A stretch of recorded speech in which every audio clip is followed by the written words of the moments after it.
Never miss our updates and be part of our conversation squad. Shravan, sir, you're live.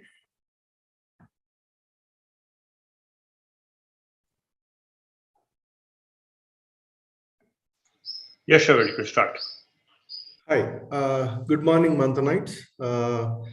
As we head into the holiday season of December and welcome New Year 2022, I'm delighted and excited to introduce our speaker for the day, Mrs. Kalpana Ramesh. She's been a dear friend of ours for more than 10 years now. She started off as an architect and an interior designer and was introduced to me through my wife Sudha. And over the last 10 years, I've seen her go from somebody who was really passionate about sustainable living and conservation of water. And she's grown leaps and bounds in the sense that started off something as an NGO and small scale activities. And I think she's realized that the best way to do big difference is to co-opt and work through the government. I think in the last few years, I would say that she has achieved great things by working through the government of Telangana, both on the political side as well as on the bureaucracy. And some of the achievements are stupendous. I think if people have gone to her Facebook page and seen the work done by Rainwater conservation project that she heads, I think you will see it for yourself. And I think at a personal level, she's helped us in doing the entire rainwater harvesting project at our home. And she's also pioneered along with some partners on setting up STP plants in individual homes, not just apartment complexes and villa complexes. That's been a huge revelation for me personally, because it's been almost 14 months since we installed that, and we have seen so much of saving in terms of water. So at a personal level and at a societal level, the work she's been doing is amazing. And without taking too much time of yours, I'll pass on the mic to Kalpana and let her walk us through the journey she's had. Thank you. Thank you, Shravan, and it's such a pleasure to be speaking on the Manthan platform. I always was in awe of speakers who spoke on Manthan, and I don't know if I'm even up to it to even to have this opportunity, but it's a wonderful thing to speak here today. I shall share my screen because today I prefer to speak about my journey because most of us today are not connected to water or its conservation. So was I. So what really changed, or what was that connect is something I would like to speak, sharing my journey. Can you all see my screen? I hope you all can see. Yes, Kalpana. All right. So the title today is the challenge of water conservation, and it is a huge challenge. You will see as I speak. Most of us are not, like I said, connected to water. So bringing back that connect itself is a huge challenge. And at a micro level or at a macro level, in layers, it is a challenge. And I think it is not a challenge that cannot be won or that we cannot go past, is what I truly believe today after working on years on ground for water.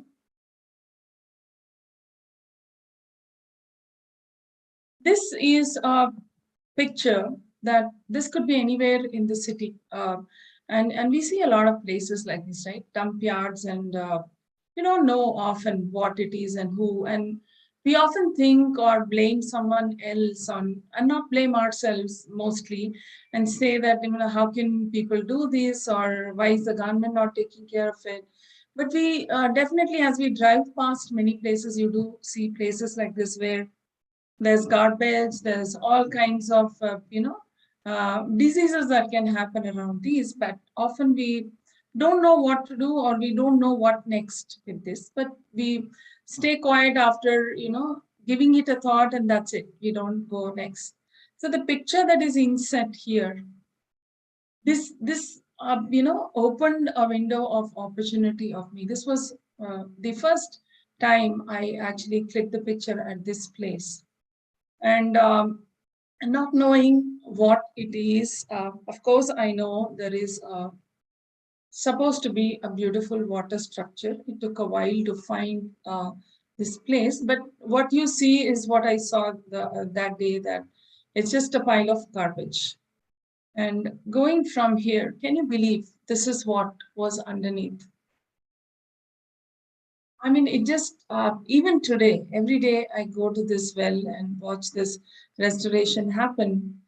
It brings so many thoughts in my mind that how can anybody, how can we live like this? How can we dump for 40 plus years a structure that can actually give us water? You can see how water is oozing out. We are having a huge challenge draining the water, dewatering and also desilting at the same time. But can you imagine from where to where? I mean, we hardly know that this kind of structures exist. And this is in Secunderabad. It's not some outskirts of the city. It is very much in the city, and it is part of where we live around. So these kind of things, though it bothers us, like I said, we often don't do anything about it. And this is what I chose to do. At least I'm attempting to do, create, open up these stories and recreate that connect with water, which we don't see at all. We are only connected to the tap or the tanker. Beyond that, we don't even think there is water to be understood in the larger arena. Or everyone knows water is life. We don't start a puja or a ritual, or in any religion we revere water. All of these are the facts, but we don't see water the way it is. So I would like to, start with my journey. And same here. I mean, I was not a water warrior earlier, but, maybe 10 years ago, I didn't think like this. I mean, my thoughts were the same. I mean, I just see some dump yard or maybe a broken well, and I just don't know what to do about it, feel bad about it, or speak about it, and that's it. Right? So initially, when we moved to Hyderabad, I was born and brought up in Bangalore. And we were in other countries, and 2000 we moved to Hyderabad. One thing that I wanted for my family, we had decided to have all our parents. So we had 4 parents together, our kids, and we wanted to stay in a home together. This was our dream. So when we came back here, I was seeing that most communities, we were managing tankers for 5 to 6 months in a year. And that bothered me to understand what kind of water it is, because one day when I was driving to my client's place, I saw a tanker near a polluted lake and it was drawing water from. So that fear in me, like what kind of water are we giving to our family? So I tested the quality of tankers, water. The registered tankers that come from the government often had more chlorine than required. And the unregistered tankers had all kinds of contamination at different levels of contamination, and some acceptable, some not acceptable. Then it alarmed me that, the whole population, most of the months we live on tankers. So this is something I wanted to solve at a personal level, or at least at a community or apartment. Initially, we stayed in an apartment. So we tried talking to the committee there and tried to see what we can we not think beyond tankers? Can we not have rainwater harvesting? Can we not have our bores working year round? What can we do about it? So it just seemed like a good conversation to have with people, while people sort of resonated, but it didn't seem priority to anyone to do anything immediately. They would say that, okay, we'll think about it. We'll try to, think what we can do, but we'll do it probably in a year or 2. This is something we heard in different communities. So the intent to become a tanker-free home was so strong in us that when we built our house in GACHIBOWLI, my husband Ramesh also, he's very, he thinks green, and he's very aligned with what I think about water or the, and in my coming from an architecture and design profession, I always had nature as part of my design, always, but I never thought about water as part of nature or a key element that I should think about. But this is the first time I started thinking like this. So you see this courtyard of our house today. This under the courtyard, we built a large rainwater harvesting sump. It captures almost 25,000 liters of rainwater. So we simply did this, that every drop of rainwater we captured in our house, more like a water bank. An overflow of this, we gave it to a rainwater harvesting pit right outside our house, and there's a couple of bores right around there. So we did this. And we also thought we should recycle our gray water. So when we built our house, we separated the gray and the black water. Gray water is wastewater, which does not, which is used for washing, which comes out of the kitchen, sinks, shower, and everything else. Black water is what comes out of the commode. So we separated these and we started recycling water. Now I didn't know whether we are going to become tanker free making these things happen. But I saw that the dependability on bore water or the municipal water was reducing. And I also discovered that we could drink rainwater. I tested all the 23 parameters for drinking water. Yes, it is a little short of minerals, so we could infuse minerals. But if we passed it through pebble and charcoal bed, it was much cleaner water. We could keep it for months together, and it worked fine. I mean, I saw that clothes came out cleaner from the washing machine and things like that from rainwater. So I saw so much value in it, and I saw that we were becoming sustainable. And I wanted to take this to our community. And luckily, around that time, we had very good people in the committee who readily accepted to do rainwater harvesting in the community. So I can proudly say today, for the last almost 11 years, we have not bought a single tanker for this home. So we achieved what we wanted. And initially, after this success, we got our community to do so. Last 6.5 years in the heart of GACHIBOWLI, which is a very tanker prone area, our community does not buy common tankers and distribute to our houses. We made enough arrangements that we became sustainable. People that still buy 1 or 2 tankers, but as a community, we used to buy water and distribute. Now that doesn't happen. While these were happening, I started slowly seeding action in my design projects, what I had taken. I started talking about rainwater harvesting to, there were factories, there were pharma companies, residences, some corporate offices. Started talking about the importance of rainwater harvesting and how we should start managing our water. I started introducing this to our clients and also make them do, and they saw the results too. So it became like a network of, they started talking to their friends, or but I was targeting more or less my design projects and our friends that we knew. As a design studio, slowly we started working towards innovative models and methods of rainwater harvesting. Why are we doing rainwater harvesting in the very old conventional methods for years and years, while our design, the materials we use today are different. There's so much innovation that has happened in interiors or the wall finishes or many things otherwise. But in rainwater harvesting, it's the same things that we do. So coming up with innovative storage systems, or how do we take in water, how do we filter, and how do we send it back? What is ethical recharge? What is not an ethical recharge? And the sand and gravel system that people don't maintain. People do rainwater harvesting, but it doesn't work. Today, 80% of the pits in our city has failed simply because people don't maintain it. So instead of asking people to maintain it, why not come up with maintenance-free systems? So these are things we started innovating, started with, partnering with, started getting different vendors and sort of solving this at at our client level, or we started building templates. Even if anybody approached us, we had a solution, because rainwater harvesting, I realized, is very, very site specific.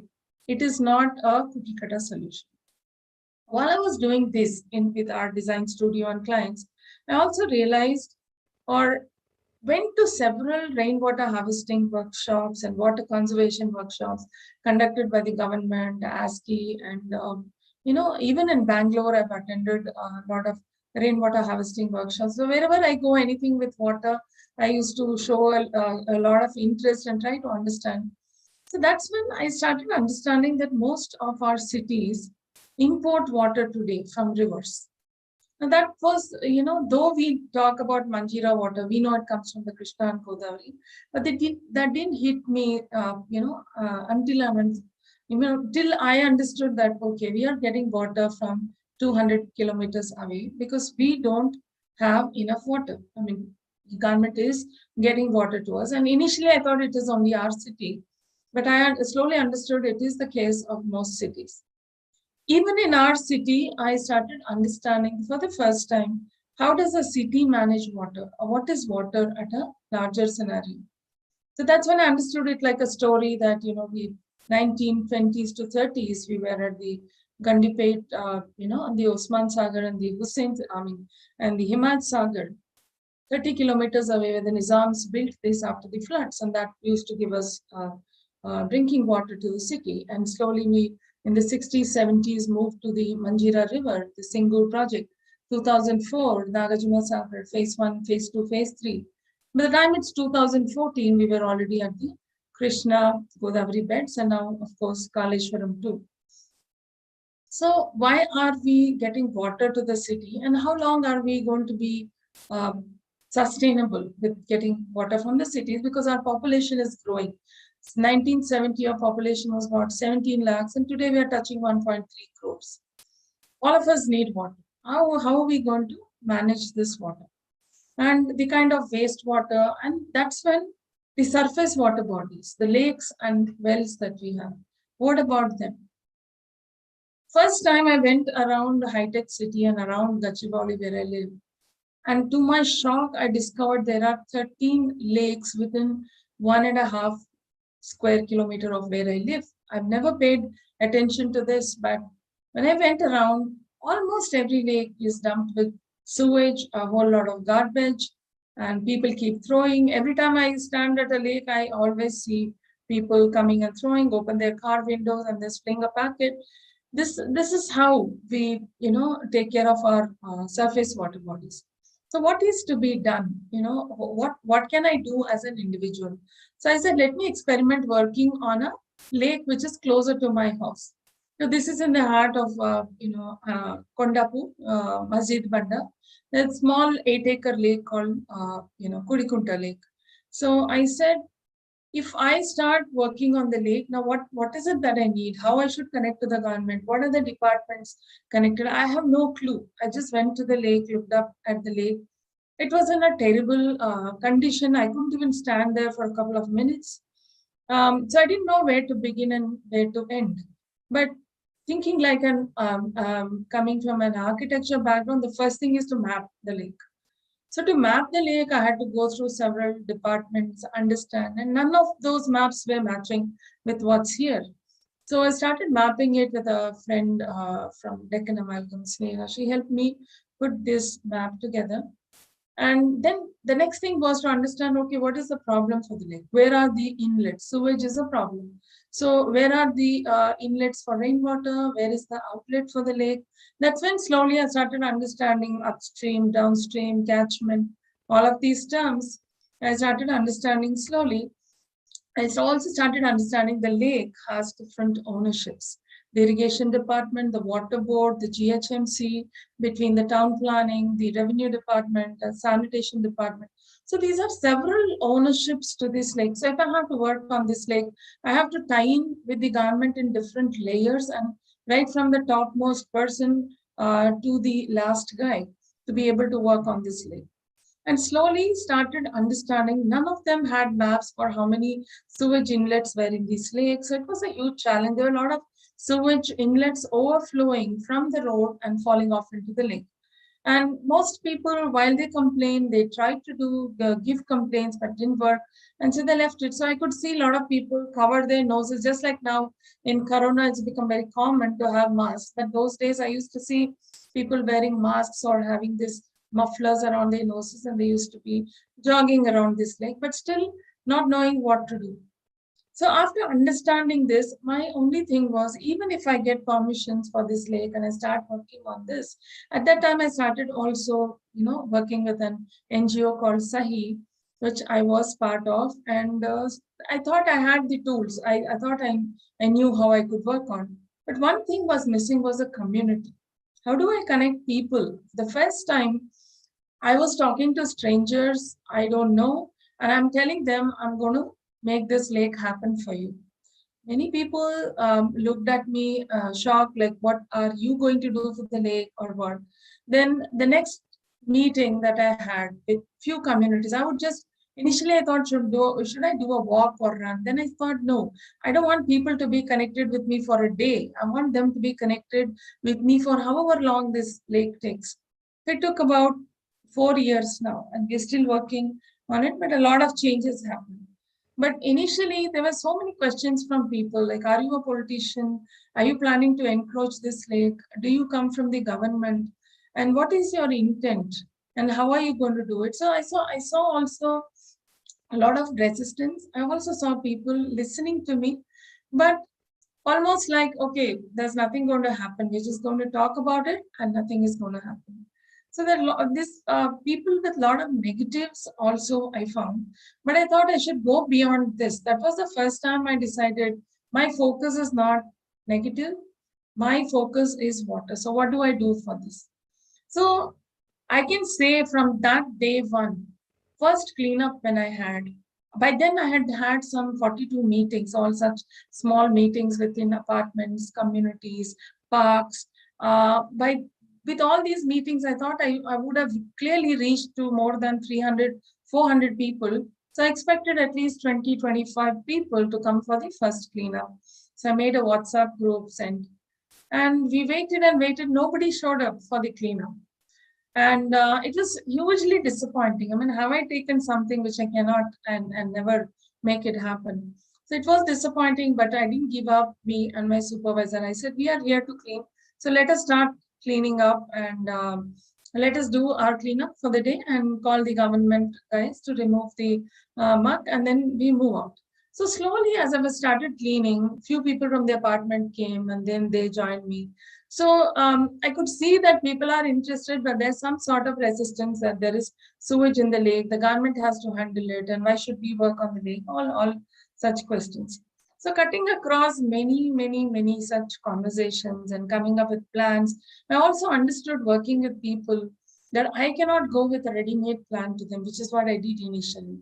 I then understood that I have to listen to them.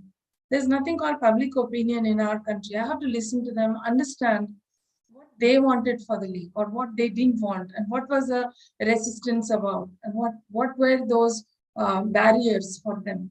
And slowly I started solving it one by one. And also talking about groundwater, because my interest is water. Lake is only a part of it. So they started becoming interested in all the solutions that we could build for their apartments or communities, and how I should connect the lake with them. So in CRUX, in the first few years of my understanding of water, this is what I understood. By the time it's 2050, we are going to double up as a population, double up almost 30-40% growth that we are going to see. Groundwater is extracted almost to 80% over extracted, and most of our bore wells are dry today. Groundwater pollution, the kind of lakes and wells, all of us know how they are in. And urban flooding. We've never been able to break this cycle of buying tankers in summers and the flooding that happens in monsoons. We've never broken this cycle yet. And now with climate change, we are introduced with newer problems and more urban flooding. And of course, Niti Aayog, and there are many alarms that comes to us that saying Hyderabad is also one of the cities that is going to run out of groundwater. They keep talking about this. We didn't run out of groundwater in 2020, but it is an alarm bell, and it is going to happen if we didn't manage. So this is what I understood, that there's a huge lack of awareness. There's no strict implementation, and there's lack of end-to-end providers.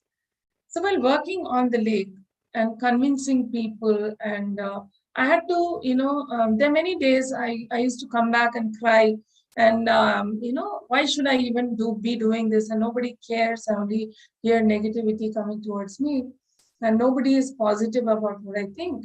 But I used to question myself the very next day, saying that, okay, if I didn't do it, is there anyone else that is going to take it to the next step? The answer is no. So I used to go back. It's a lot of self-talking and, sort of coming back to this every day. Because even working with the government or bureaucrats has been hugely disappointing sometimes. You don't know. You think you're doing their job and they'll support, and that would fall back. But to my surprise, slowly what started happening was the communities that I'm talking to, their sewage was entering the lake. So the moment I started testing their borewell water, because I thought they should know what is happening. Just by seeing is not enough, because water is invisible. They need to connect. But I became I started working towards water because I connected with water. I saw a result. I saw that it could change our life in a certain way. So while talking to them, I was able to convince almost 3 communities to remove their sewage lines from the lake.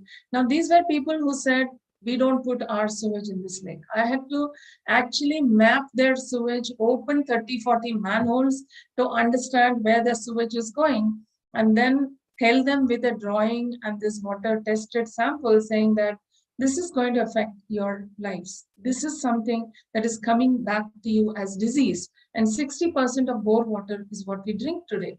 So we cannot ignore by just putting our sewage into a nearby lake and thinking that we are safe from this.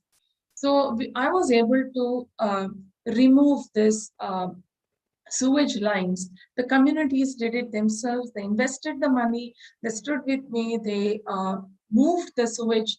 Immediately, we could see a huge change in the lake. About 30% of sewage was out of the lake. And even the cleanup challenges started making it interesting. So, it's a really dirty job. And if people have to come for a cleanup, it has to be interesting for them. So we did kayaking and cleanup. We did some interesting stuff. That's when I understood the money fund is something that we require to undo this, damage that we've done. And we need the government to work with us on sewage and inlets and permissions and encroachments and all of this. And we need communities to realize that this is not a dump yard. This is water which is going to improve our own groundwater, and this is not going to, we should not live in polluted environments. So tying up with the government, tying up with the corporates, tying up with, as a individual and as a NGO, all this, I saw the dots coming together. Slowly, I started connecting with the residential welfare societies around the lake, because now I got a platform. Now I know, I connected to platforms like schools, slums, residential welfare associations, the religious institutions. So a lake gave me this opportunity, and also I understood the entire strata of society lives around a lake, right from the very high end to the slum communities. And each one needs a different level and kind of awareness to, for water. What I'm going to talk to the very high-end communities, very technical stuff, and showcasing them the change or a 3D view of how the lake is going to become is very different from what I'll be talking to the slum guys and how they become part of the change, how they don't want to have diseases and die of dengue deaths, and they don't have the money to buy tankers, and how clean environments and not throwing on the lake edge and keeping it cleaner will bring them, better, healthier lives, and how to take care of them and guard them from dengue and stuff. So they needed a different level of awareness. In schools, of course, the way you tie in with a school is when you give them awareness, they go back homes in those communities around the lakes and they try to think water. So slowly I started seeing that I could, make this happen. I could connect to communities, and that's the crux of what I thought. Without communities, we can never make the change. I mean, we can probably work on a lake or restore a well, but if communities around are not connected to it, it is not going to be sustainable. For the lake, I'm very happy to say that we made the Lake Protection Committee for an independent lake and made it a registered body for the first time in the country. And we have a bank account and we have communities putting up, contributing money towards this for the lake maintenance today. And the government for the first time has stepped forward to contribute a bit towards the greenery that we have maintained around the lake. So it's a nice combination of what I thought as an NGO or an people that are champions working towards water, the government and the the corporates who will help us fund these projects. So I know that this started working, and also if I started looking at the city-wide approach, because that always used to bother me that I'm working in silos, but I'm not solving the problem in a city-wide approach. So we did study the Madhapur 1 and 2 circles, and you see these red dots, they're all rooftops in Madhapur. I understood that the rainwater collected on these rooftops annually is enough water. It will take care of the water requirements of the entire population of Madhapur just with rainwater the entire year. You didn't need any other water. If that is the kind of water that we collect, why is Madhapur spending crores and crores of rupees on tankers just in 4 months in a year? The government tankers they buy are like almost 3.5, 4 crores in a year. And you can imagine the number of crores that is going into unregistered tankers. So these things started bothering me at a larger level.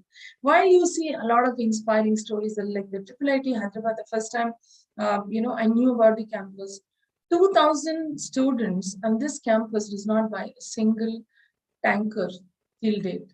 That's a huge achievement. So I thought people should know about these success stories around them. We should talk about it and get our communities. It could be a small house, but how we can engage with them, how we can talk to them and tell them how they can, become sustainable for water. So, like I said, what I was doing was barely enough, and the crisis is growing. Like I said, now there's climate change, there's a lot of, heavy downpour, rainfall, flooding can happen. So we see as years go by, we're going to see more of these situations. So what I thought in my own sense, when I worked on the lake, this is what I understood, that if I work locally, if I connect to people, on a one-on-one basis, I would be able to create a change.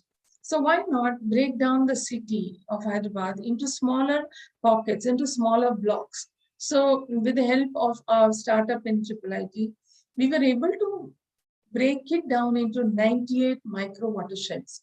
Otherwise, we have about 9 watersheds in Hyderabad, but we broke it down into 98 micro watersheds, where I worked on the lake. That was my first block to experiment on. And this super block model, I was inspired by Barcelona model, where they solved their traffic issues block by block. They first worked on a block, they solved their traffic issues, then they made it replicable for the entire city, working block by block. So I thought this is something that can work for water, because we have a lot of things that we need to solve. Our lakes, our wells, we need to restore our wells. We need to do common area rainwater harvesting. There are many parks that are inundated. We have overflowing sewage everywhere. We need to tackle recycling of water. We need to see how much more greener this block, any block can become, because trees also do a lot of rainwater harvesting. So there is a lot to do. Literally, these were all the problems that we see around us today. The rainwater harvesting on roads, restoring wells, restoring lakes, building awareness. I mean, this is very, very important. How water works for us is something we need to be connected to today. And the well restorations, the bores and rainwater harvesting also. Each of these block, there is a different strata, a different method, or a different template works for rainwater harvesting. You can't do a pit model, does not work. Like I said, cookie cutter model doesn't work. So at a block level, we can understand what is the rainfall that that block receives, and what are the different interventions, and what are the challenges with the strata, where there is sheetrock, where there is no sheetrock, and how much of encroachments have happened. So while people are battling these encroachments in a different way, if I go the same route, there's probably no change that I can make happen on ground, or it just takes longer and longer. Even the UN is calling this the water action decade. What we do in these 10 years is the result, is what we're going to see in years to come. If we didn't make a serious change in these 10 years, we're going to all suffer for water is something that is globally known. So how do you solve all of these water issues in a block? So I started working around the lake. So I worked around 7 communities around the lake, and wanted to do rainwater harvesting around, because if you do a lot of rainwater harvesting, there's a lot of contamination that's happening in the bore wells around these polluted water bodies. And if you do a lot of rainwater harvesting, it dilutes the contamination. So we've taken samples, we've understood that this can happen, and asked communities to participate. But where is the fund to do these common area rainwater harvesting? Though we studied the block, we understood where to do this, and we connected with communities, but fund became an issue. Who's going to give us this? So I went to the government, and the government said, even we don't have funds where we can help you, I can give you permission. So giving permissions itself is, most of you will know, is also a challenge. So getting permission was good. But around that time is when HDFC announced for a challenge to anyone who's working on social impact, and it was a grant they were going to give. Now, I don't know, without any serious results on ground, whether I'm going to win this grant or not, but I just applied for it. And there were several rounds here, and then there was a final round in Bangalore. So I flew to Bangalore, and on that day, it was very overwhelming, because there were some 35, 40, almost 40 startups there, and amazing, brilliant ideas and brilliant solutions. And I mean, when I met most of them, I thought like, I'm going to be the last one. I probably will never get this grant. But to my surprise, but I wanted to speak what I wanted to do. And when I spoke about the team that was sitting there, there were the core team from Mumbai that had come. So all of them actually clapped for me. And that brought a tear to my eye, literally, because I was actually thinking, I can talk what I want, but I'm not going to be able to convince them. But they were so happy. Then they said, just stay positive. We really love the idea, and I think you should take it to more cities. So this is what we need today. So that was quite encouraging. And of course, the results were announced, and I was still a bit skeptical, but I won the grant, I won the challenge. So that there came the money for making these rainwater harvesting in the common areas. It was almost like a dream come true. But what I thought also is I should double up the impact. So I started talking to communities and said, if I get you a couple of injecting bore pits, would you also partner and take up another 2 pits, and you have to maintain all the 5. So I started finding owners for these pits and how they can, So today, when most of these community presidents, they call and tell me that we have enough water, there are bores that were not working, especially in the Doan's colony. There were a couple of bores that were not working, is giving more than 1.5 lakh liters of water every day, attributing to the injection bore that you have done on the street. These are things that are like such happy, that you actually saw a result, and they're coming back to you. I'm not going and asking them, but they themselves are coming to us. So this is all the interventions that we did. A little low cost, but we still did all what we could do. And we made a change, and we could see many communities, coming back to us. So we did also a well restoration in last year. And this well actually I discovered in Kondapur when I was doing milk distribution during the COVID. I saw what is the structure and I saw that it looked like a well. And I rallied with the government for almost 4 or 5 months who were telling that there's going to be a road laid upon, you cannot, restore this, and it's already become a dump yard. I said, no, how can you let go of a well, and that's a large irrigation well. Yeah, I don't think we should let go of this. So rallying with the zonal commissioner and town planning, they're kind enough to say, okay, right now you do what you want to do, but we don't know the future of this. Well, I was more than happy to make them, to get the permissions, and I started work on it, and we found water oozing out. And the last year floods that happened, this well helped save more than 30 lakh liters water that was coming from the adjacent road. It used to just fill up, otherwise it used to get into this garbage, and black leachate water used to get into this underground water system. But now, after we cleaned up the well, clean water entered, and we did very basic sort of filtering with gravel beds around the well. And the whole 150-meter stretch was a dump yard, dumped to 5-6 feet. And once we started working on the well, continuously asking government to clean up. The next day you go back, you will see a dump. Then clean up, then clean up. We did this multiple times to a point when we started identifying who is throwing this dump, right from the parlor to anybody, going and talking to them, showing their products and telling them you can't dump, this is not a dump yard here, and also sensitizing people on that street. We were able to erase garbage throwing in this, and the government came forward and they did fencing, and they also did some greening up around the well. We are looking forward to doing some rain gardens around it. So with all these changes, and even in the lake, we installed stainless steel drain screen. So many times I used to wonder, maybe I should have been an environmental engineer or a chemical engineer to understand the kind of work I do. But believe it or not, on ground, I have learned so many things, engaging with researchers, with designers, with drain screen engineers, how these things work and how we can innovate these small things.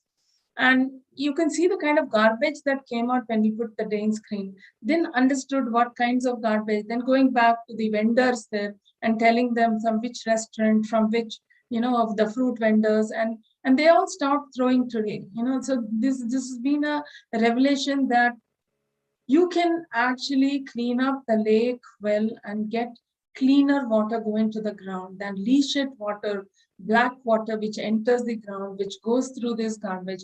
So creating a cleaner catchment is something that I understood well. Even the roads, the garbage that is there, when the rainwater flows through it, it all becomes, toxic in a certain way and ends up in the water bodies. And this again ends up in our bore wells and our groundwater systems. So we have to make sure that it is all circular. It's not something we can escape. So you can see the lake, how it was from where to where, and the well. And also, we started around this time working with several farm plots, individual houses. There's a lot of change that we were bringing, understanding, the ground, as in the strata, the kind of aquifers that are present, how many dry fractures and how many dry fractures can we pull up with this groundwater, and how we can create the smallest, packaged STPs, even for the smallest homes. Shravan was talking about it. So that made a change that makes them sustainable. They're not tanker dependent anymore. So even large projects, builder projects, which come up, around in this block, we've tried to talk, and we're also working on several blocks across the city and different projects that we get today, and working with industries. That's when the seed for startup, called the Rainwater project happened, a couple of years ago. But now I thought it was time to, begin this, to actually, I founded this startup last year. And because for builders, architects, MEPs, all these people, they don't have help. They don't know who's going to give this solution, and are these solutions going to work? Is it connected scientifically? And what is the rainwater potential? And how much can they capture? And how can they become zero discharge? often these questions, there's not anybody to answer these questions, or it is half done, or somebody who does something which is not zero discharge. So these are some things we started working on, large campuses, institutions, and you can see slowly we started changing, and we are working towards a 1 billion liters of saving in 1 year. That's what we are chasing today, and it's happening. And we can see with how much of annual savings we are trying to tell the builders. Sustainability is not something that you just write on your board brochure as theory. What if you actually make it happen? It's a win-win thing for communities, and they don't fight war for water tomorrow. And also bring up, all the innovative solutions. And we also saw that we are giving livelihood to so many people. Even if when I didn't have the startup working with the NGO, I was seeing that through COVID, we supported many lives, many families, that we gave them work, we taught them on ground how to, work on these restorations, and they were with us. Soon, I started noticing that the wells that we are marking in every block, I'm also part of this group called the Hyderabad Design Forum, where we are documenting the lost stepwells of Telangana under Yashwant Ramurthy sir. So that group also gave me a lot of understanding on traditional water systems, how we have ignored them. While the group's aim is to do the documentation of the wells, conservation of these wells is something I felt strong and I wanted to take forward as well.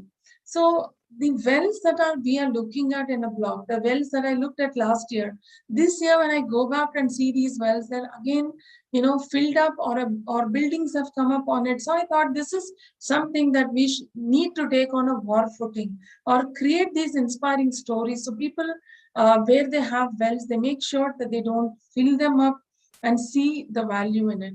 So we started restoring wells, both as an NGO and also as a social enterprise, because as a social enterprise, the key thing for me as a social enterprise was to support these public space projects. Because how do you do that without an enterprise? It became very, very challenging, because small supports that we need, if we have an enterprise, we'll be able to support it minimalistically until we find a larger fund.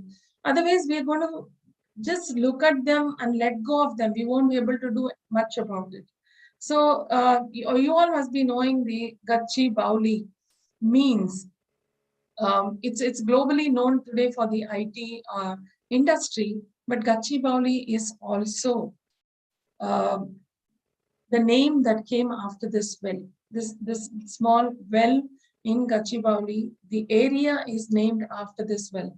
Gach means limestone and Bowli means a well made of limestone. Like I showed you the initial picture, these are pictures that you often see of wells when you go. The first day is very, very depressing when you see, often you don't know if you can turn them back or how much of damage has happened. You have no clue, you're clueless until you open them up. You see this man standing here, this is the kind of garbage, this is what was the well earlier. And slowly we started opening it up. Again, funding becomes a huge challenge, though there's so much aspirations that, every year we probably take up 10, 15 wells and make them happen, or take few lakes and make them happen, or common area rainwater harvesting. Often funds become a challenge. Where do you get these funds? It's not often easy to get funds from CSR, the kind of proposal making, and then the approval stage, and then all the paperwork that you have to do, and are the companies aligned with these kind of activities? So all these things become a little bit of a challenge. So I thought we have to go beyond the corporate CSR also to find help from communities and in other spaces. So institutions, to my surprise, I found that there is CSR available with schools. So I said, this is a great thing. And I approached Chirek Public School where my kids studied. So it is a sort of, everything was so connected. When I spoke to them and I said, because I do a lot of webinars and I help them with project-based learning, and I'm often part of a lot of talks where they pick projects and ask me to talk about water. Then I said, this is a live project and this is something that children can be aware of. Then they can become part of these projects. Would you be interested in taking up this well restoration? They took a few days and they got back and they said, we're really interested to take up this. And that's it. I mean, that was the happiest moment, because once the funding comes, then you have to connect to a conservation architect. I already know who all to connect to and put them as a team and make them work and make it happen for this well. So while funding becomes like that is key. If you have the fund, these things can happen. So happy that a school took it up, and we also not just do well restoration, but also think about the precinct development, think about what can happen around the well so that it need not go to a dump yard state. And who are the owners for the well? Who's going to take care of this well? So finding ownership is the first thing that I do. And luckily here the masjid, who is, whose property is right next to the well. This well property also belongs to a group of communities that handle the masjid. So they were happy to say, and they were happy to see that someone even came up with restoring this well. And they said they'll take care of this well. So now the masjid security also takes care of the well, is a very happy thing. So every well restoration, we started, getting drawings done with architects and designers, and our office also does a lot of research and puts back. And for the first time, you can see a book here. So everything about this well, from day one to the last day.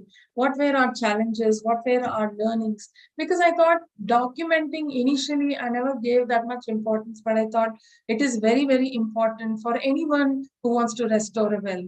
This is a good thing to understand. What is it that you do first and what you do last? And luckily, we found water in this well. So the conservation architects helped us do the lime testing of the old lime that was available, understood the exact composition. Then they bought the exact same composition back. So for another 600-800 years, we don't have to worry about the well, disintegrating or the walls falling off. We made it strong enough. We got the peripheries of, peripheral walls set up. But the sad thing was the stairs that were to the well where you could walk down was already, there was a concreted road, and it's repurposed now, so we couldn't open it up. But there's a small school nearby, so we did this grill again. The design for the grill, the architects came up with the Asaf Jahi period kind, where it belonged to. The design was according to that, and we tried to bring back as much as possible from those era, and also tying in with today's context. Today there's a school, madrasa with young kids coming and peeping into this well. So we don't want any incident to happen. So the grill was necessary. And then we also did lighting in the well. So in the night, nobody comes and throws. We also did net on the well. And the last 6-7 months now, since it's restored, it's absolutely clean. You can actually walk up to the well. We even did a story wall, etched in stone at the well so that people could read about the well. This is another well in a GOSHALA. Again, a huge opportunity for rainwater that can be captured and groundwater that can improve. And this GOSHALA in Narsingi, they used to buy tankers, water for the cows. And today we've made them connect the rooftop water. While we got funds to restore the well, we asked them to fund the plumbing that could happen, taking all the rainwater from their rooftop sheds that could be filtered and put back into the well. So clean water back into the well. And this is a sustainable thing. So it worked beautifully. There's another well on the Golden Mile Road. If you travel on this on this road to Kokapet, you will not miss it because there's a little curve that happens around the well. Luckily, the GOSHALA people fought for it and made sure this well was not filled up with road on top. So they left the part of the well, but it is severed from the GOSHALA property, so it becomes an abandoned well now. But the GOSHALA still uses this well water for the cows. They have more than 2,000 cows today. So it was in a bad shape. So we brought back the water. This is about 68 feet deep. The background picture that you see behind me is of this well, a picture taken from the bottom of this well. We also did rainwater harvesting around the well to capture the water that comes on the roads, and it gets filtered in a certain way. So there's a sort of indirect recharge that's happening to the well. And so this is the Kondapur well, and often involving children around, communities or slums or settlements around these water bodies, brings in a change. They start thinking water or looking at water bodies differently and not as dumping grounds. And I really believe in involving a lot of children, because they take it very seriously, and they actually make their parents also do these things. So this is the well in Kondapur where we think that we should do a rain garden around it. And this is something, again, funding. So the first picture that I showed you, right, the BANSILAI pit well in Secunderabad. So these are beautiful, beautiful motifs that we found. And the last picture you can see on top, it looked like a desert, absolutely like a desert, filled in. And they actually made effort to fill in inside the mantapams, and it was packed to the, it was strategically filled, that's how this was found. And to our surprise, within 20 feet, there many people, even in the government, few officers, they called, and they were telling me that, why do you want to open this well? And is there going to be water, which is going to, spend money, but nothing is going to come out of it? What is the use? While I cannot talk to them about the value of history that we are losing, or the value of water and all this, I could just say, just allow me to do it, then you will know why I'm actually pushing you to do this. And the zonal commissioner, of course, was very, very supportive from day one. I actually went to him for doing rainwater harvesting in common areas in Secunderabad and under the flyovers. And the conversation led into well restoration, and I happened to show few wells we restored. And he said there may be a few even here that you want to look at it. So the whole thing began there. And within 20 feet, we found water gushing out. Imagine a desert on top, and there's so much water underneath. And it's been an amazing restoration. Can you see what has opened up and the kind of details that have come out? So though my focus was water, but unearthing history and giving back to the generations today, it's just so happy to just go to this well every day and see every step coming out and every arch that's opening up. And it's the more and more deeper you go, you see water just gushing out. It's just crazy. There are videos of water that I have. You can actually hear the water gurgling and just rushing out, just like a tap in some of the aquifers that we've opened up. It's just so amazing and feels so beautiful. I'm still looking for funds. I'm still giving proposals to people. But like I said, if there is a consortium that can help us get funding, I think these things we can just make it happen in no time, because it just needs few months to bring back these wells before they are completely lost forever. While working in the city, I also worked with Harichandana, who was the zonal commissioner of West Zone, who helped me with the lake restoration that I've done earlier in Kondapur and so. And she's also very passionate and a good human being, inclined to these kind of restorations and water. So she's now the collector of Narayanpet. So I happened to speak to her and ask her that can we work for water even in Narayanpet, and she was happy to do so. And she said, let's take up the first 5 wells. And this is the first well, Barambavi, that we took up. And what we did this year was I gave her this idea that let's celebrate Batkama, let's bring people together and connect them to this well, because now it's restored and now we've cleaned up and taken a lot of efforts to make it happen. There's little bit of restoration work that has to happen inside the mandapam, but still it is good enough to have a celebration here. She agreed, and we did the Batkama festival, and more than 1,000 people from mandals around in the Narayanpet district joined this. And we had dancers, Ananda Shankar Jain, all of you must be knowing. she supports a lot. Anytime I ask her, can we have, your students or perform, and then she never says a no, irrespective of even if it is just a few days to it. And we had this beautiful performance here, and the lighting, and then the water, and then the locals got together and they put diyas and lamps around this temple. It was just amazing. I mean, it's just that day was unforgettable. And the government, the Jal Ministry has Manrega funds now to support these well restorations. So again, a lot of challenges in the district as well as an ownership of wells and how to make it happen. So while she handles as a collector very nicely and also pushing for more people to take it up, we saw a big change when people came back and said, oh, wow, I mean, this well looks amazing. And this is another mandal called Danwada in Narayanpet. We happen to restore that well as well. And it's connected to a temple. And we had a lot of conversations with the villagers in the temple prior to this event, and very interesting conversations and how they want to do this year after year now. We did the Kartika Deepam, the celebration that happens with diyas and lamps.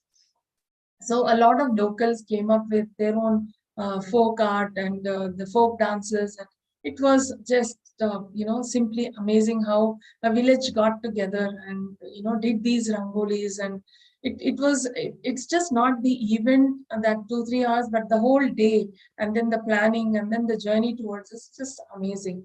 And coming back to our city, how we can plan rainwater harvesting in parks, where there are parks that gets inundated in no time. So these are all future projects that I'm thinking about, and how we can protect and conserve water and not create havoc. But every time the lake breaches, all the slums around are the first ones. The poorest man is what that gets affected if we didn't conserve water, either with pollution or the kind of hazards that they go through is unbelievable. And these are retention ponds, that we can plan around these areas where even there's a huge flood.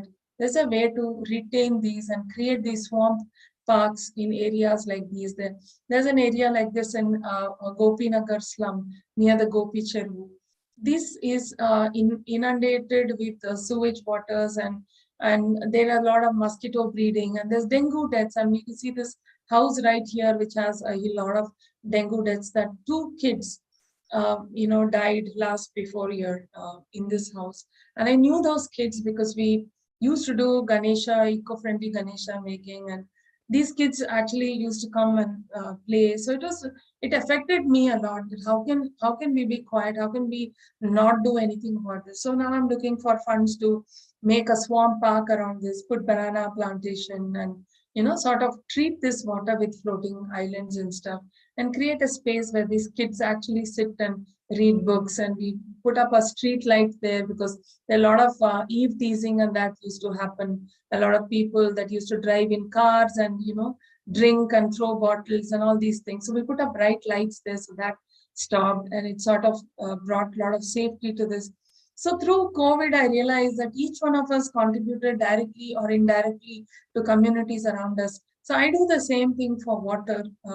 I've been doing it for years, and it's the give back is amazing. It's it's not something they're going to give back to you, but the happiness in their faces, and something that you've been able to solve by allocating a little time from your life makes a huge difference. So there's a lot of flooding that happens under the flyovers. I've given a proposal for a pilot project that can happen where all these water pipes that bring down clean water can be tapped between these pillars, or it can be taken to parks near these flyovers, and we can do groundwater rainwater harvesting and improve groundwater with these. I'm also working with peri-urban areas, because often the peri-urban areas in any cities are the ones that really suffer.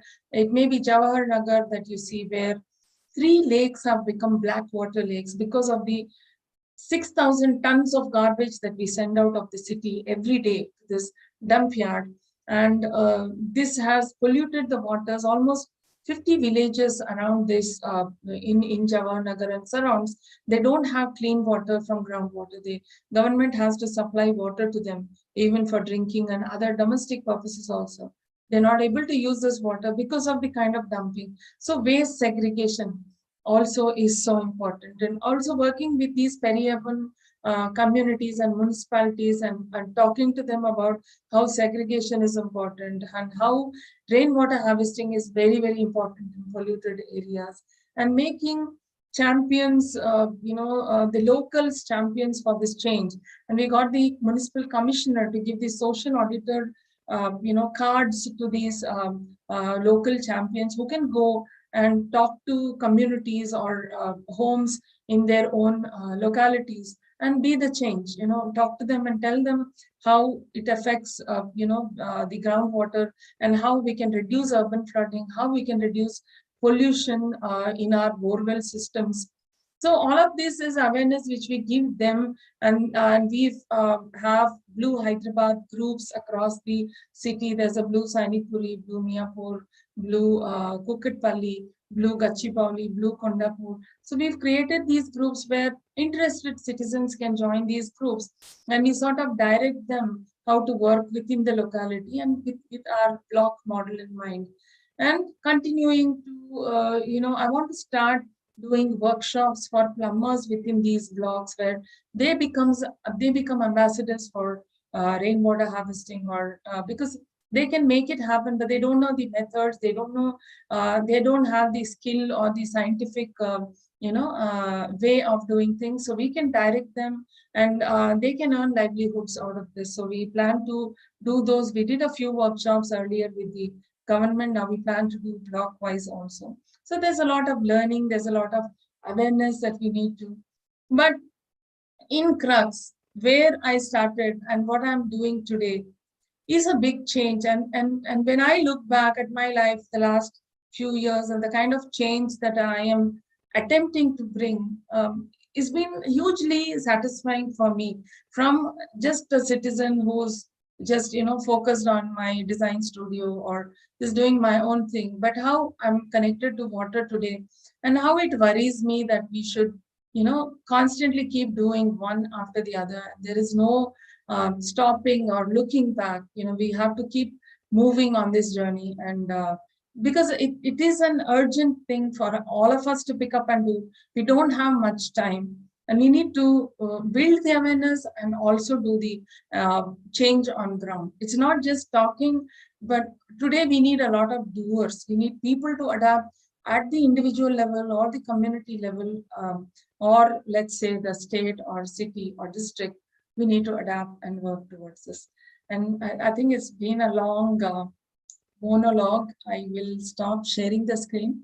Yeah, so this has literally been my journey, and these are things that, and these last few years have taught me a lot, as in how do I conduct with, how do I connect with people, and what are the challenges connecting to communities, what are the challenges connecting to the government, and what are the challenges getting funds.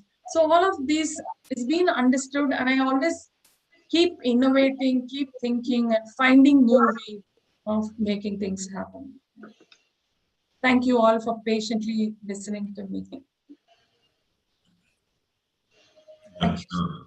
Kalpana, very interesting. First, compliments to you on taking an idea and evolving that to a vision, and then pursuing that vision. While navigating all these arduous paths of financing and apathy from government and society and social groups.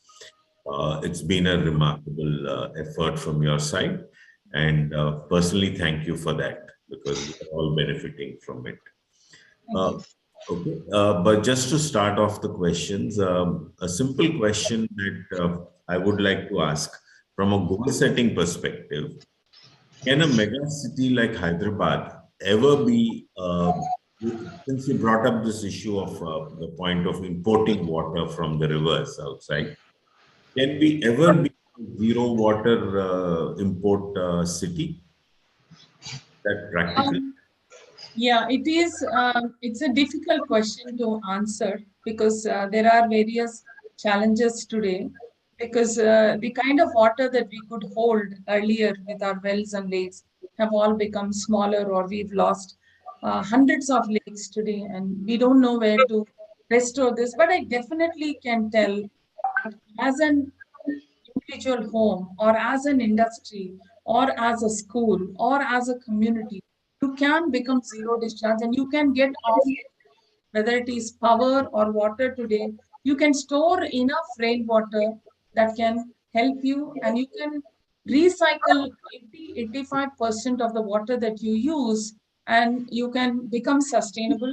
So yes, if this micro level action happens and a lot of them pick it up, I see that we can become sustainable as a city, and with a lot of support from the government in the larger arenas too, parks like under the flyovers and all of this.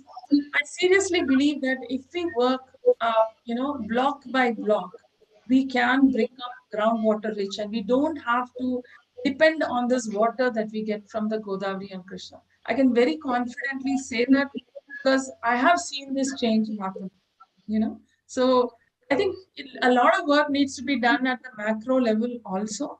But at the micro level, it's easier for us to convince industry or an institution or larger communities to become the change and become zero discharge. Yes, if you have enough systems to hold a lot of rainwater, you can become you can get off the grid. You don't need water from the city. And if you make your groundwater rich, that will become sustainable for you. That will get you the water. So recycling is something we need to start thinking in a big way. I think so. I believe so. I believe we can become sustainable as a city, and we will not need the Godavari and Krishna waters. We don't have to be dependent on them. Okay, yeah, got that. So your focus is on recycling water rather than storing water. Recycling and recharging also. All your rainwater, you don't throw it on the roads as urban floods. Just imagine a scenario where every mall or a hospital or a hotel has reused the rainwater and recharged it into the ground. You will not see this kind of urban floods. Of course, because of climate change, you see a whole lot of water in a very short time. But if you manage and understand these and put it back, yes, it's possible. Thank you. But I have a question here. I mean, this is a very technical question. I'm not sure whether it's right or wrong. When a hospital recharges water, it means that it collects water on the rooftop and dumps it below in the ground in which it occupies. Unless everybody does it, it doesn't guarantee that this hospital will get back to water. Am I right or wrong? You are right. When you put back water into the ground, yes, but they have large sumps, and rainwater can be purified very easily, and they can use it for all other purposes in the hospital. So 60 days, 55 to 60 days of rainfall can be reused in their sumps. So this is water for the hospital. They can reuse this, and the overflow from these sumps can be sent into the ground.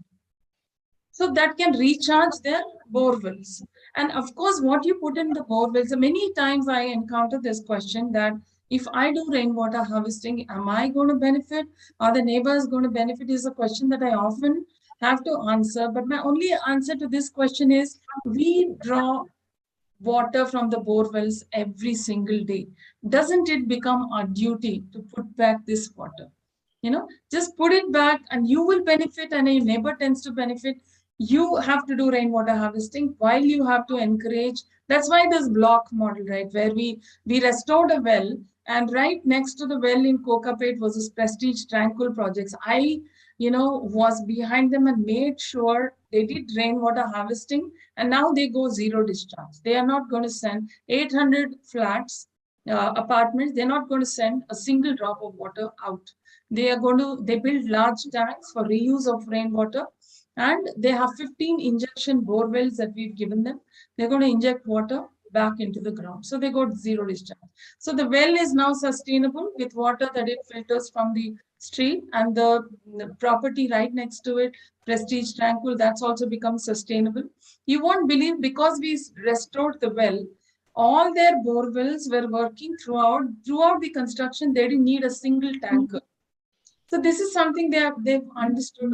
So all I had to take this awareness to them, and they became zero discharge. So yes, collectively we have to work on this.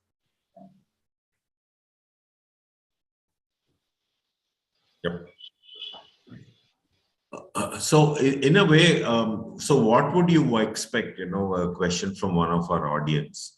What do you expect each citizen to do? Is there a playbook that you can give out? Is there a method or something that you can put out on the internet so they can access it and say, this is the way I can do it. I can do it cost effectively.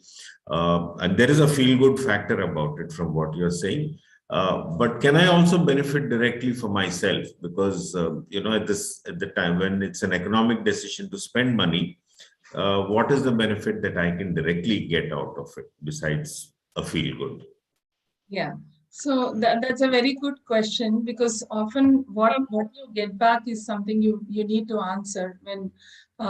So the first thing, like I said, is you can store this rainwater within your community. But the point is, rainwater harvesting is not a cookie cutter solution. You cannot have the same solution for someone in Secunderabad. The same solution I cannot give to some other house or an apartment in Gachibowli. The strata is different. The understanding is different. The amount of rainwater from your rooftops may be different. The scenario is different. So it needs a initial consultation of how to do and what to do. But beyond that, like as a rainwater project, as a social enterprise, we do an initial consultation. We give you the entire proposal, as in we give you the drawings. You can go ahead and do this. But it is all simple, common sense methods of doing things. It is not something so technical, but you need to understand whether your house is on a sheet rock.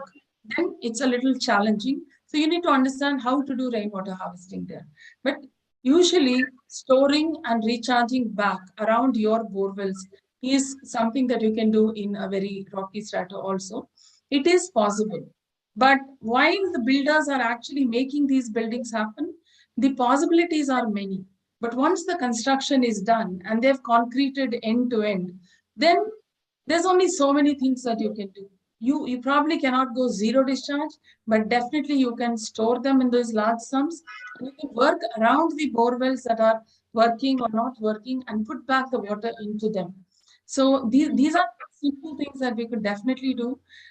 We came up with a rainwater harvesting, booklet also. I'll actually share it on my Facebook page, or you can come to the Rainwater Project, website. We have it there too. So, like I said, it's not very technical, but if you think about it, there are 100 ways to make rainwater harvesting happen in your own homes or communities. But a little consultation helps us in giving you a direction and perspective of what is the water potential that you can capture and what are the methods that you can do in your scenario of apartment or what. It needs a bit of understanding. Thank you. Shravan, you had something to say. Ask. No, I think more than a ask question, it's a comment. Like it's even though I knew what you were doing, it's been a fascinating 1 hour to listen to it in a very concise and clear manner.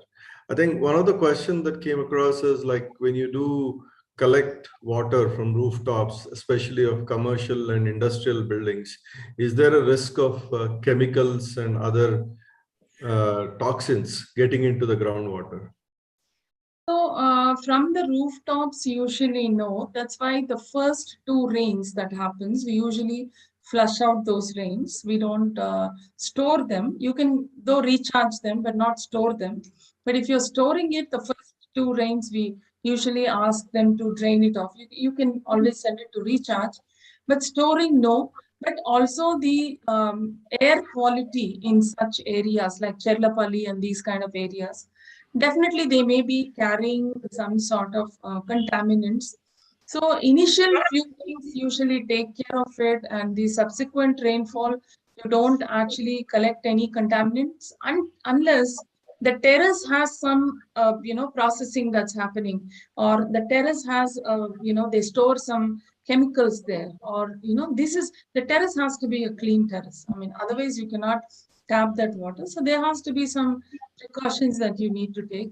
But the rooftop itself does a lot of magic. If it's maintained, if it's clean, even if you don't go, if it's just dust, that can be taken care of with a inline filter, and you can do further filtration with coal and that with a filter bed before you send it to your sumps. And you can further purify it. You can understand the quality in 1 or 2 rains. And if there is a concern, you can always, purify it further. But for all the domestic purposes, largely, absolutely, you can use rainwater. I mean, it's one of the cleanest water compared to any other water today. One of the arguments against restoring the these step wells are that they're sources of guinea worms, and that's why they were being closed. What do you say for that?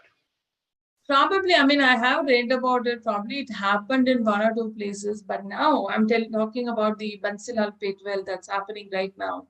So from these aquifers, whatever water oozing out, we've actually taken these water samples and tested with the groundwater department. It came out to be absolutely clean water, no contaminants. Nothing. So I think it may happen in a one-off case, but till now, this is the 6th well we are restoring. I don't think, I mean, if the aquifers open up, there's always constant exchange of water that's happening. And every time it rains in that 2 to 3 months, there's fresh water getting into this system. So I don't think there is a fear. And people also use it, right? I mean, now they have bore wells, and that they keep drawing this water, and water will keep coming back and keep recycling. So I don't think it may happen. And this is a question they ask. Most of the kids in school ask also, what if we have acid rains? How do we, So I tell them, you go on Amazon and buy your, pH meter and TDS and all this, and find out for yourself, how much of acid content or what is it, find out for yourself, and you will be surprised that it is one of the cleanest water. What we store in our house just goes through the coal and, pebble and sand filter, and we just pass it through a UV filter. That is it. And it's absolutely clean water.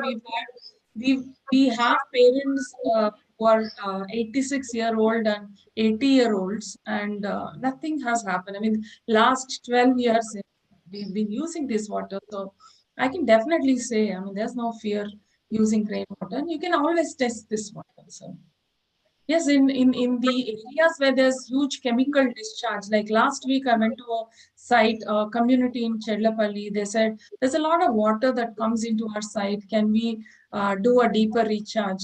But when we went there, we found that it's chemical discharge that's coming from a couple of factories outside there. And then it's just diluted whenever the rains happen. But otherwise, it's just direct chemical discharge. I mean, you can smell it. And the watchman there said, I don't even take bath in this water. So this is something that we had to highlight the government locality there to tell them, the authorities, not what they should be discharging, because ETP is something that is mandatory for these chemical factories. But like I said, implementation is poor. And I told the community, you cannot discharge this, or you cannot recharge this into deeper aquifers.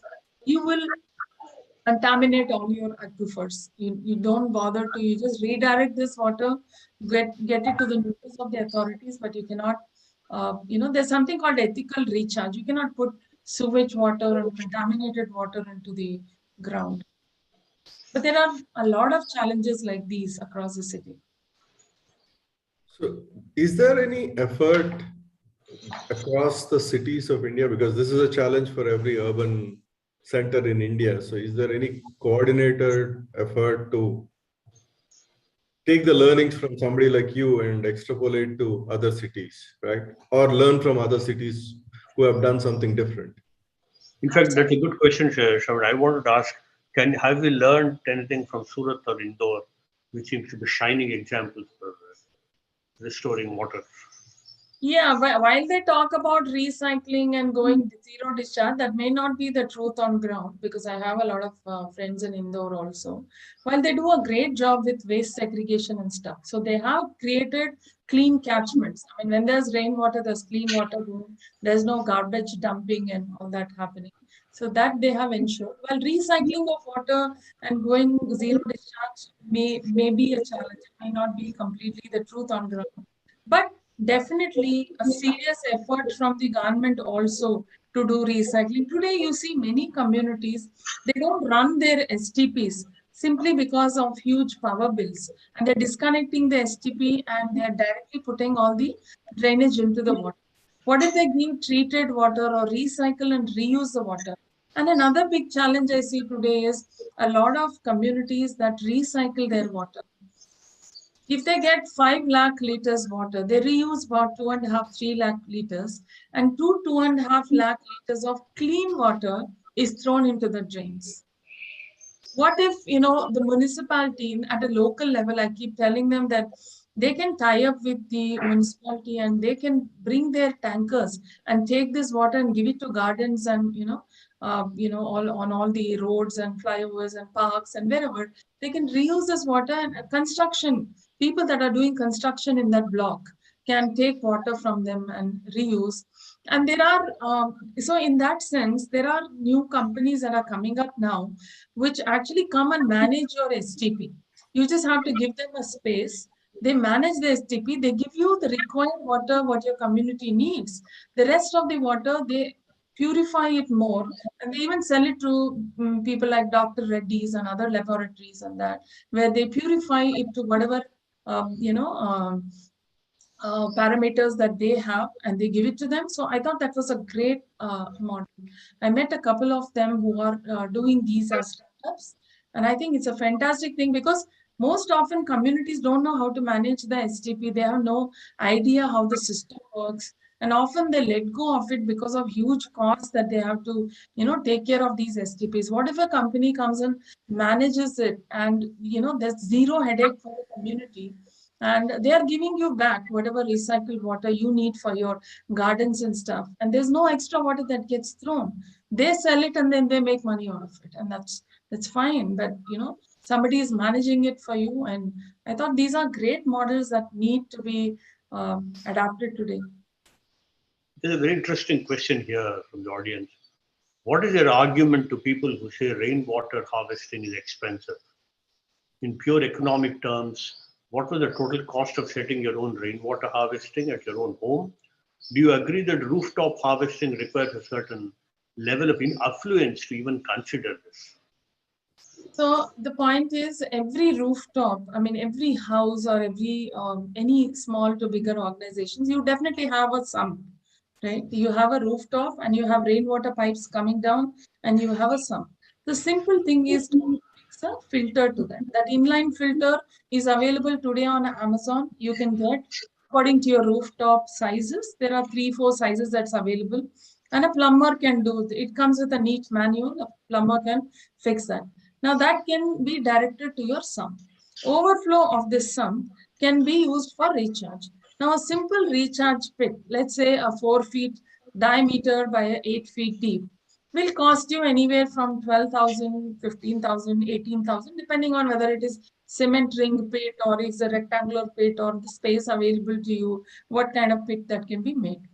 So this is like the simplest thing for any house. So you have to spend on an inline filter, or if you don't want to buy an inline filter, you build a small filter bed where you pass it through coal and charcoal and take it to your sump, and overflow can go to your recharge bores. And you can, if you don't have a space right around your borewell, you can create a collection system and you can let it into your bores. Now, how expensive is it for anybody? Now, I come from an architecture and design background. I know that crores and crores are being spent for interiors. Crores and crores are spent on your sites and putting up buildings. How expensive is expensive? And people want easy methods today. I don't want to clean up a pit yearly before the rain happens. It's too much of a bother. So go with innovative models like modular rainwater harvesting, least maintenance methods. Yes, they will cost a little higher, but how much is it for a crores? That you're spending, a few lakhs will not matter. For a small house, a 200 square yard house, 15-20,000 can't we spend this Yeah. to keep yourself sustainable, and the 60 days of rainfall you can reuse.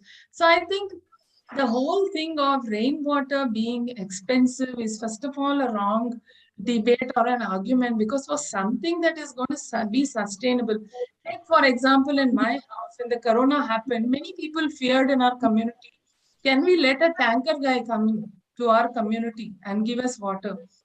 We didn't have to worry about it. We had 25,000 liters of water sitting there in like a water bank. And in fact, we put a message to the houses all around saying that if you need water, please take it from us. So in any kind of situation, you can manage, and if creating these systems, so the rainwater system that we've created is a one-time thing, right? And it works forever. It's not something that you're going to, keep doing it year after year. So I don't think we should even think about cost. And look at, when I see borewells happening, it bothers me that somebody draws, lakhs of liters every day. Somebody draws only 2,000-3,000 of liters. I mean, they're very conscious about the use of groundwater. Because this whole system is invisible to us, it is not even equitable. I mean, nobody knows how. Just because you have a borewell, that water is not yours. The water is a public asset. So every day when you draw water from the borewell, it is simply your duty to put back clean water into the ground. That's it, without any debate. You just put back water into the ground. You will stand to benefit without a doubt. And the return on investment is often few months or even a year or a year and a half. You will see that your tanker dependability has reduced, and in 2-3 years, you can go tanker free as well. If this can happen, why will we not think about it? That's a great answer. You can't be more emphatic than that. Yeah. We have some more questions, but I think, okay, there's one interesting question is, could you please suggest some technology that could avoid pads left in toilets blocking the underground sewage? Actually, I have a more general question than that. You did say in the initial part of your conversation that, or maybe Shravan said it, that there are individual sewage treatment pits which you can put in houses. How feasible is it? How much space does it take? And is it something which is scalable?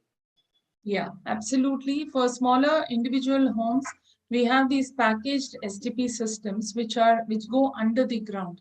So they don't take any space on the ground. We just have 2 filters that probably takes a 2 feet by 4 feet space or so. That is all it takes. The rest of the system is underground. And even we have installed a gray recycling system only for gray water, which can be treated very easily compared to the black water. For this, it just needs about, again, a 2 feet by 4 feet space. That's all that you need. If you can find this space anywhere, and this has a filtering plant also. I mean, there's a drum kind of a thing, a filter that goes, a metal one, and we fully automated it.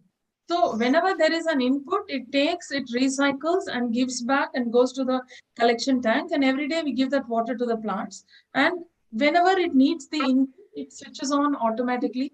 So we have come up with these fully automated gray recycle systems too.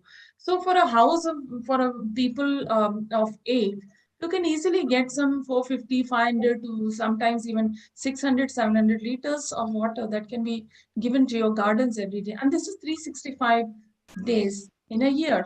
And we spent about 2.3 lakhs doing this gray recycling system, and it has been a few years now. It is not a STP system because our colony has an STP. So our black water anyway goes through the STP and gets recycled. But for our own plants, we did this gray recycling system. The gray recycling system that I have can work for small size apartments, 20 apartments, 30 apartments. They can put this. Every day they will get, recycled water for whatever reuse that they want to. So this is a good thing. Rather than throwing all of the water, 80% gets recycled and you can reuse. I think that's fascinating. I mean, there are many more questions, but we are running out of time. But at Manthan, I must say that we're, like many others, I'm sure you have many fans in this city and outside this city, but your work is very fascinating, especially the work you're doing with opening wells. I think it needs a lot of effort. And there's a question here, in case you need volunteers, how do we reach you? So if you can just write to us, then I will circulate it amongst our members, where we can give you volunteers, maybe some crowdfunding, whatever it is, we can do that. Anyway, thank you for being with us on Manthan. Hyderabad is proud of water warriors, especially you. Thank you very much. Thank you so much. Hyderabad and Secunderabad. I'm from Secunderabad. Many people are forgetting this part of the city. Thank you. Thank you so much, Vikram, and thank you all. And thank you. Thank you very much. Thank you, friends. Thank you for being with us on Manthan today. This will be the last event for this year. We open next year. We are still considering. We have almost made up our minds that our next meeting will be an in-person meeting. We'll make an announcement. It will be, I mean, if Omicron doesn't take over us by January 5th, on January 7th, we want to have an in-person meeting of Akbaruddin. He's talking about weaponization, the obverse side of globalization. It will be as usual in Vidyaranya School. And we are only keeping the option with ourselves that in case it gets a little worse than what it is, then maybe we'll cancel it. But otherwise, it's on January 7th, 6:30 p.m.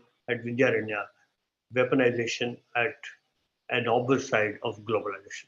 Thank you, Kalpana, once again. Chala, you wanted to say something? Sorry. No, I'm just typing in my mail ID. So if anyone wants to write to me or reach me. Yeah, I'll do that. Like I said, volunteering, funding, yeah. So thank you. Thank you, everyone, and wish you a happy new year. And we hope that 2022 will be a brighter year than, and with work like Kalpana, we'll have more water from next year. Thank you Thank you very much. Bye. Good day.